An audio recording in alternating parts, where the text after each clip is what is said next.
Once upon a time, Europe fell into silence. Knowledge vanished. Books were burned. For nearly 1,000 years, people lived in fear and ignorance. They called it the Dark Ages. But then, a spark lit a fire that changed the world forever.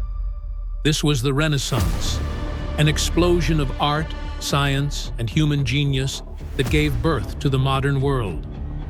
When the Roman Empire collapsed in the 5th century, Europe was left broken.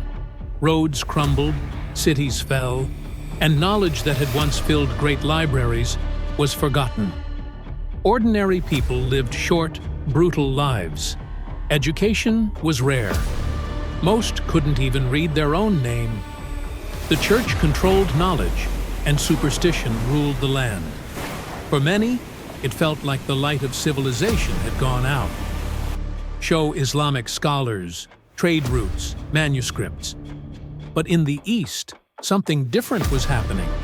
In Baghdad, Cairo, and Cordoba, scholars were translating Greek philosophy, inventing algebra, and mapping the stars. Through trade, spices, silk, and ideas, this wisdom slowly returned to Europe. And in cities like Florence, Italy, people began to dream again. Show Florence skyline, art masterpieces, printing press.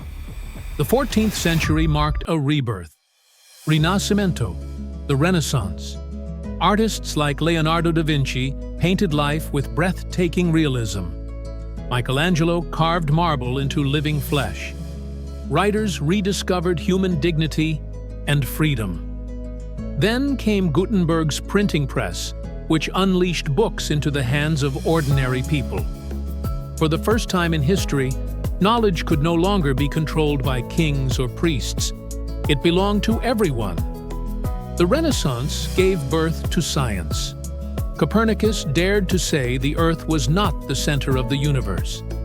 Galileo raised his telescope to the stars. Explorers like Columbus and Magellan sailed beyond the horizon, connecting worlds that had been separated for thousands of years. Humanity had entered a new age, one of discovery, curiosity, and courage. The Dark Ages remind us how fragile progress can be. The Renaissance proves how unstoppable human creativity becomes when knowledge is free. From darkness to light, ignorance to wisdom. The story of the Renaissance is not just history. It's a warning and an inspiration. Because the question is, are we moving toward our next Renaissance or slipping back into a new dark age?